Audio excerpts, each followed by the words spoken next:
Topic है the establishment of east India company Bharat ਦੇ ਵਿੱਚ ਉਹਦੀ ਸਥਾਪਨਾ ਦੇ ਬਾਰੇ ਪੜ੍ਹਨਾ ਹੈ।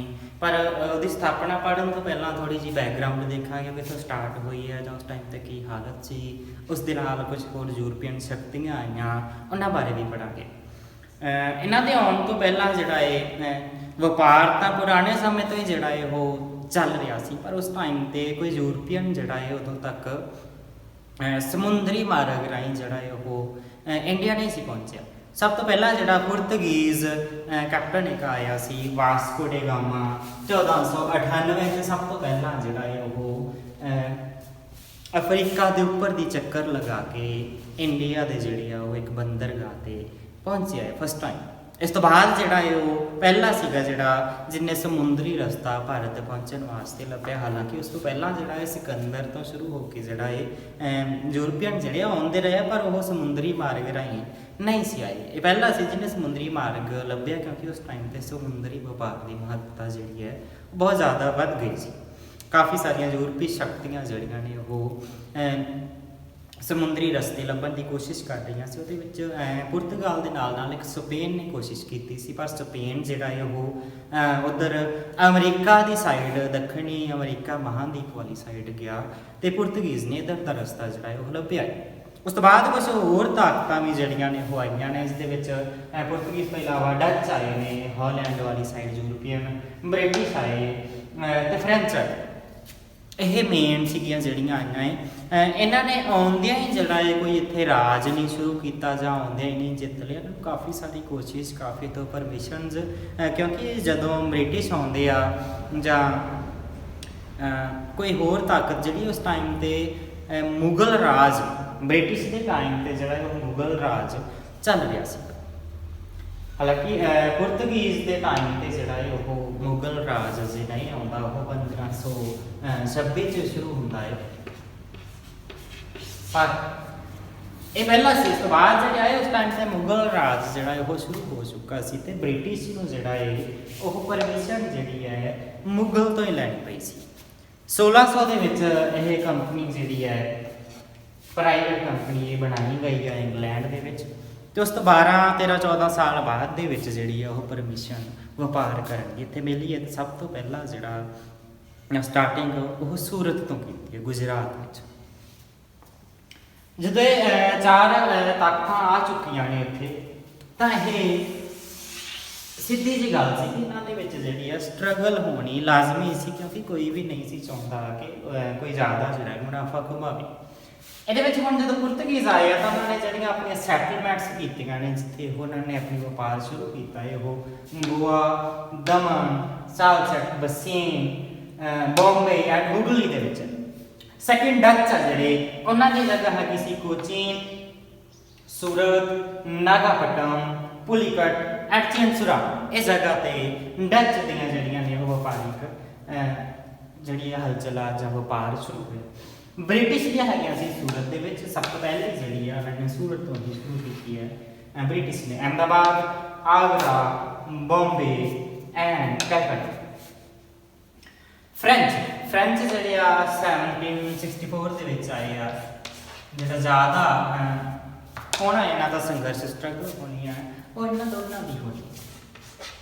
ਹਾਲਾਂਕਿ ਉਹਨਾਂ ਨਾਲ ਵੀ ਹੋਈ, ਪਰ ਜ਼ਿਆਦਾ ਇਹਨਾਂ ਨਾਲ, ਕਿਉਂਕਿ ਕਾਰਨ ਸੀ ਕਿ ਜਿਸ ਟਾਈਮ 'ਤੇ ਇਹਨਾਂ ਦੀ ਇੱਧਰ ਖਿੱਚੋਤਾਣ ਚੱਲ ਰਹੀ ਸੀ, ਤਾਂ ਯੂਰਪ ਦੇ ਵਿੱਚ ਵੀ ਇੰਗਲੈਂਡ ਅਤੇ ਜਿਹੜਾ ਫਰਾਂਸ ਇਹਨਾਂ ਦੀ ਲੜਾਈ ਸੀ, ਅਤੇ ਉਹਦਾ ਅਸਰ ਜਿਹੜਾ ਇੱਧਰ ਹੁੰਦਾ ਸੀ। ਇੱਧਰ ਵੀ ਇਹ ਜਿਹੜੀ ਇਹਨਾਂ ਦੀ ਸੈਨਾ ਸੀਗੀ ਆਪਸ 'ਚ ਜਿਹੜੀ ਆ ਲੜਨ ਲੱਗ ਜਾਂਦੀ ਸੀ। ਪਰ ਉਸ ਟਾਈਮ 'ਤੇ ਫਰਕ ਇਹ ਸੀਗਾ ਕਿ ਜਿਵੇਂ ਫ੍ਰੈਂਚ ਪੌਂਡੀਚੇਰੀ ਜਾਂ ਚੰਦਰ ਨਗਰ ਜਾਂ ਹੋਰ ਇੱਕ ਦੋ ਜਗ੍ਹਾ 'ਤੇ ਸੀਗੇ, ਉਸ ਟਾਈਮ 'ਤੇ ਇੱਕ ਰਾਜਨੀਤਿਕ ਸ਼ਕਤੀ 'ਚ ਦੇ ਰੂਪ 'ਚ ਹੋਂਦ 'ਚ ਨਹੀਂ ਸੀ ਆਈ। ਉਸ ਟਾਈਮ 'ਤੇ ਸਿਰਫ ਇੱਕ ਵਪਾਰਕ ਕੰਪਨੀ ਹੈ। ਉਸ ਟਾਈਮ 'ਤੇ ਜਦੋਂ ਇਹ ਖੁਦ ਲੜ ਰਹੇ ਆ ਤਾਂ ਇਹਨਾਂ ਦੀ ਆਪਣਾ ਕੋਈ ਰਾਜਾ ਬਾਦਸ਼ਾਹ ਨਹੀਂ ਹੈ। ਇਹਨਾਂ ਦੀ ਗਵਰਨਰ ਹੈ, ਕੈਪਟਨ ਹੈ, ਉਹ ਕਿਸੇ ਭਾਰਤੀ ਰਾਜੇ ਦੇ ਵੱਲੋਂ ਹੋ ਕੇ ਬਹਾਨੇ ਦੇ ਨਾਲ ਜਿਹੜਾ ਉਹ ਇੱਕ ਦੂਜੇ ਦੇ ਨਾਲ ਜਿਹੜਾ ਗੁੱਸਾ ਕੱਢਦੇ ਜਾਂ ਲੜਦੇ ਸੀ। ਸਿੱਧਾ ਅਜੇ ਇਹਨਾਂ ਦਾ ਕੋਈ ਰਾਜ ਸ਼ੁਰੂ ਨਹੀਂ ਸੀ ਹੋਇਆ। ਹੁਣ ਇਹਨਾਂ ਦੇ ਵਿੱਚ ਜਿਹੜੀਆਂ ਨੇ ਫਰਾਂਸ ਅਤੇ ਬ੍ਰਿਟਿਸ਼ ਜਿਹੜੀ ਹੈ, ਫ੍ਰੈਂਚ ਬ੍ਰਿਟਿਸ਼ ਦੇ ਵਿੱਚ ਕਰਨਾਟਕ ਵਾਰ ਹੋਈਆਂ ਨੇ 3 3 ਕਰਨਾਟਿਕ ਵਾਰ ਹੋਈਆਂ ਨੇ ਲਗਭਗ 1748 ਤੋਂ ਲੈ ਕੇ 1763 ਤੱਕ 3 ਹੋਈਆਂ ਨੇ, ਜਿਹਦੇ 'ਚ ਕਦੇ ਇੱਕ ਪਾਸਾ ਭਾਰਾ ਹੁੰਦਾ ਸੀ, ਦੂਜਾ ਹੁੰਦਾ ਸੀ, 2-2 4-4 5-5 ਸਾਲ ਚੱਲਦੀਆਂ ਸੀ, ਜਦੋਂ ਤੱਕ ਕੋਈ ਨਤੀਜਾ ਨਹੀਂ ਸੀ ਨਿਕਲਦਾ। ਆਖਰ ਜਦੋਂ ਇਹਦੇ ਨਾਲ ਜਿਹੜੀ ਹੈ ਫਰਾਂਸ ਤੇ ਇੰਗਲੈਂਡ ਦੇ ਯੂਰਪ ਦੇ ਵਿੱਚ ਵੀ ਲੜਾਈ ਚੱਲ ਰਹੀ ਸੀ ਤੇ ਉਹਦੇ ਨਾਲ ਹੀ ਇੱਧਰ ਵੀ ਸ਼ੁਰੂ ਹੋ ਜਾਂਦੀ ਸੀ, ਤੇ ਲਾਸਟ ਤੇ ਜਿਹੜੀ ਹੈ ਜੋ ਸ਼ਕਤੀ ਨਿਕਲੀ ਹੈ ਨਾ ਜੋ ਇਹਦੇ ਵਿੱਚ ਕਰਨਾਟਿਕ ਵਾਰ ਦੇ ਵਿੱਚ ਜਿਹੜੇ ਵਿਕਟਰੀ ਹੈ ਉਹ ਬ੍ਰਿਟਿਸ਼ ਦੀ ਹੋਈ ਲਾਸਟ ਤੇ ਤਿੰਨੋਂ ਦੇ ਵਿੱਚੋਂ ਜਿਹੜੀ ਉਹ ਜਿੱਤ ਗਿਆ ਲਾਸਟ ਤੇ ਜਿਹੜਾ ਇਹਨਾਂ ਨੂੰ ਹਰਾ ਦਿੱਤਾ ਗਿਆ। ਇਹਦੇ ਵਿੱਚ ਹੁਣ ਇਹ ਵੀ ਜਿਹੜੀਆਂ ਸ਼ਕਤੀਆਂ ਖਤਮ ਹੋ ਚੁੱਕੀਆਂ ਤੇ ਅਸੀਂ ਜਿਹੜੀ ਸਿਰਫ ਗੱਲ ਕਰਾਂਗੇ ਬ੍ਰਿਟਿਸ਼ ਦੀ, ਇਹ ਬਿਲਕੁਲ ਜਿਹੜੀਆਂ ਖਤਮ ਹੋ ਗਈਆਂ ਸੀ, ਥੋੜਾ ਬਹੁਤ ਰਹਿ ਗਿਆ ਸੀ, ਬਿਲਕੁਲ ਥੋੜਾ ਜਿਹਾ, ਬਾਕੀ ਇਹਨਾਂ ਦਾ ਖਤਮ ਹੋ ਗਿਆ ਸੀ। ਇਹਦੇ ਤੋਂ ਜਿਹੜੀ ਸਭ ਤੋਂ ਮੇਨ ਉੱਪਰ ਕੇ ਸਾਹਮਣੇ ਆਈ ਉਹ ਹੈਗੀ ਸੀ ਬ੍ਰਿਟਿਸ਼। ਉਹ ਕਿਵੇਂ ਆਈ, ਸਿੱਧੇ ਤਰ੍ਹਾਂ ਆਈ, ਪੁੱਠੀ ਤਰ੍ਹਾਂ ਆਈ, ਉਹ ਨਾ ਅਲੱਗ ਚੀਜ਼ ਹੈ, ਪਰ ਇਹ ਜਿਹੜੀ ਮੇਨ ਆ ਇਹ ਨਿਕਲ ਕੇ ਅੱਗੇ ਇੱਥੇ ਆ ਕੇ ਇਹਨਾਂ ਨੇ ਕਾਫੀ ਟਾਈਮ ਜਿਹੜਾ ਇਹ ਸੰਘਰਸ਼ ਕੀਤਾ ਸੀ। ਇਹਨਾਂ ਨੇ ਉਸ ਟਾਈਮ ਤੱਕ ਇਹ ਇੱਕ ਵਪਾਰਿਕ ਕੰਪਨੀ ਹੀ ਸੀ, ਇੱਕ ਕੰਪਨੀ ਸੀ, ਕੋਈ ਇੰਗਲੈਂਡ ਦਾ ਸਿੱਧਾ ਰਾਜ ਨਹੀਂ ਸੀਗਾ। ਇਸ ਟਾਈਮ ਤੇ ਜਿਹੜੀ ਇਹਨਾਂ ਦੀ ਪਹਿਲੀ ਹਲਚਲ ਜਿਹੜੀ ਹੈ ਉਹ ਰਾਜਨੀਤਿਕ ਤੌਰ ਤੇ ਸ਼ੁਰੂ ਹੁੰਦੀ ਹੈ ਪਲਾਸੀ ਦੀ ਲੜਾਈ 1757 ਚ ਬੰਗਾਲ ਤੋਂ ਜਿਹੜੀ ਹੈ ਉਹ ਸ਼ੁਰੂ ਕੀਤੀ। ਸਿਰਾਜਉਦੌਲਾ ਨੂੰ ਹਰਾ ਕੇ ਪਲਾਸੀ ਦੀ ਲੜਾਈ 'ਚ ਰਾਜਨੀਤਿਕ ਤੌਰ ਤੇ ਖੁਦ ਨੇ ਜਿਹੜਾ ਇੱਕ ਰਾਜ ਇੰਡੀਆ 'ਚ ਹੁਣ ਉਹ ਇੱਕ ਵਪਾਰਕ ਕੰਪਨੀ ਨਹੀਂ ਸੀ, ਉਹ ਇੱਕ ਰਾਜਨੀਤਿਕ ਸ਼ਕਤੀ ਹੋਂਦ 'ਚ ਆ ਚੁੱਕੀ ਸੀ। ਪਲਾਸੀ 'ਚ ਉਹਨੇ ਇੱਕ ਰਾਜੇ ਨੂੰ ਹਰਾ ਦਿੱਤਾ। ਬੰਗਾਲ ਉਸ ਟਾਈਮ ਤੇ ਇੱਕ ਬਹੁਤ ਡਿਵੈਲਪ, ਸਭ ਤੋਂ ਜ਼ਿਆਦਾ ਅਮੀਰ ਏਰੀਆ ਮੰਨਿਆ ਜਾਂਦਾ ਸੀ।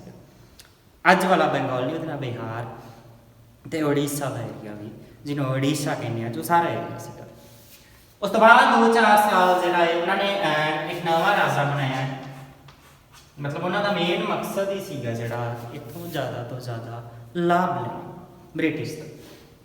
ਉਸ ਤੋਂ ਬਾਅਦ ਟਾਈਮ ਜਿਹੜਾ ਰਾਜ ਚੱਲਿਆ ਹੈ, ਜਿਹੜਾ ਨਵਾਂ ਰਾਜਾ ਮੀਰ ਕਾਸਿਮ ਬਣਾਇਆ ਗਿਆ ਸੀ, ਉਹਦੇ ਨਾਲ ਅਗਲੀ ਲੜਾਈ ਹੋਈ 1764 ਦੇ ਵਿੱਚ ਬਕਸਰ।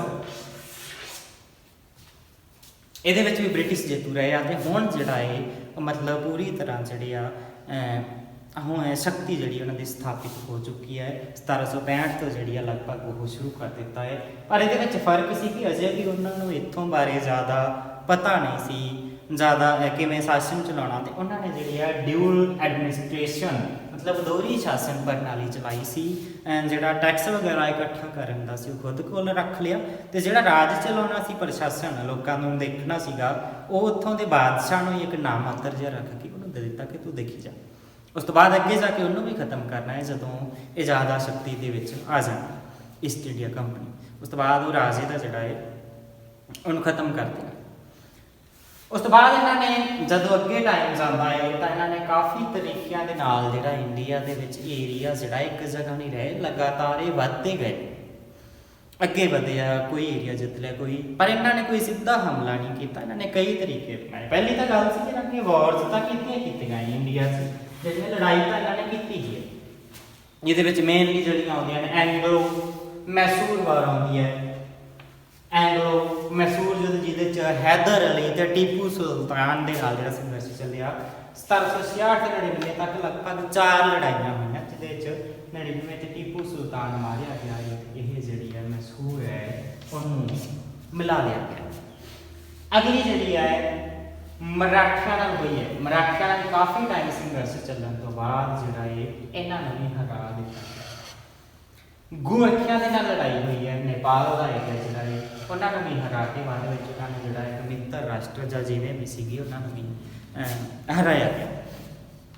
ਇੱਕ ਤਰੀਕਾ ਹੋਰ ਯੂਜ਼ ਕੀਤਾ ਗਿਆ ਕਿ ਸਬਸਿਡੀਅਰੀ ਅਲਾਇੰਸ, ਇੱਕ ਸਹਾਇਕ ਸੰਧੀ ਪ੍ਰਣਾਲੀ। ਸਿੱਧੇ ਤੌਰ ਤੇ ਕੋਈ ਹਮਲਾ ਨਹੀਂ ਸੀ ਕੀਤਾ ਜਾਂਦਾ, ਰਾਜੇ ਨਾਲ ਕੁਝ ਜਿਹੜੀਆਂ ਸ਼ਰਤਾਂ ਜਿਹੜੀਆਂ ਨੇ ਮਿਥ ਲਈਆਂ ਜਾਂਦੀਆਂ ਸੀਗੀਆਂ।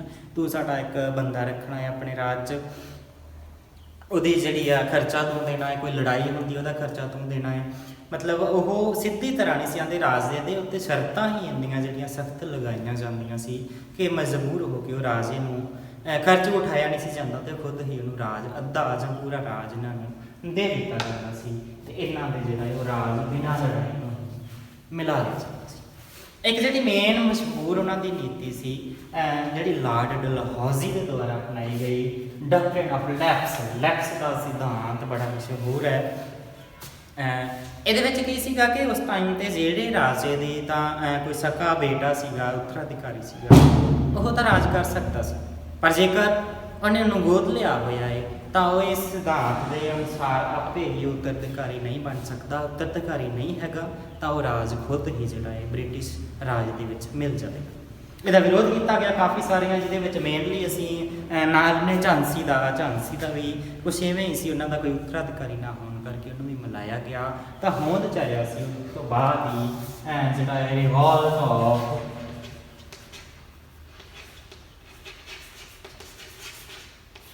1857।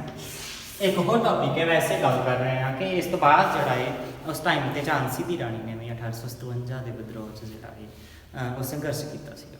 ਇਹ ਕੁਛ ਇਹਨਾਂ ਦੀ ਪਾਲਿਸੀਜ਼ ਹੈਗੀਆਂ ਜਿਹਦੇ ਨਾਲ ਇਹਨਾਂ ਨੇ ਮਿਲਾਇਆ। ਇਸ ਤੋਂ ਇਲਾਵਾ ਇਹਨਾਂ ਦਾ ਇੱਕ ਹੋਰ ਸੀਗਾ ਕਿ ਕਿਸੇ ਰਾਜੇ ਤੇ ਬਿਨਾਂ ਗੱਲ ਤੋਂ ਹੀ ਇੱਕ ਦੋਸ਼ ਲਗਾਇਆ ਜਾਂਦਾ ਸੀ ਕਿ ਉਹ ਜਿਹੜਾ ਪ੍ਰਸ਼ਾਸਨ ਹੈ ਉਹਦੇ ਤੋਂ ਚਲਾਇਆ ਨਹੀਂ ਜਾ ਰਿਹਾ, ਉਹਦੇ ਤੇ ਦਬਾਅ ਹੀ ਇੰਨਾ ਪਾਇਆ ਜਾਂਦਾ ਸੀ ਕਿ ਉਹਨੂੰ ਰਾਜ ਜਿਹੜਾ ਹੈ ਖੁਦ ਹੀ ਅੰਗਰੇਜ਼ਾਂ ਨੂੰ ਦੇ ਦੇਣਾ ਪੈਂਦਾ ਸੀ।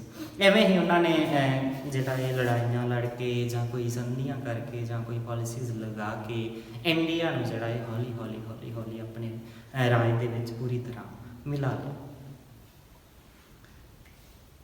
Thank you.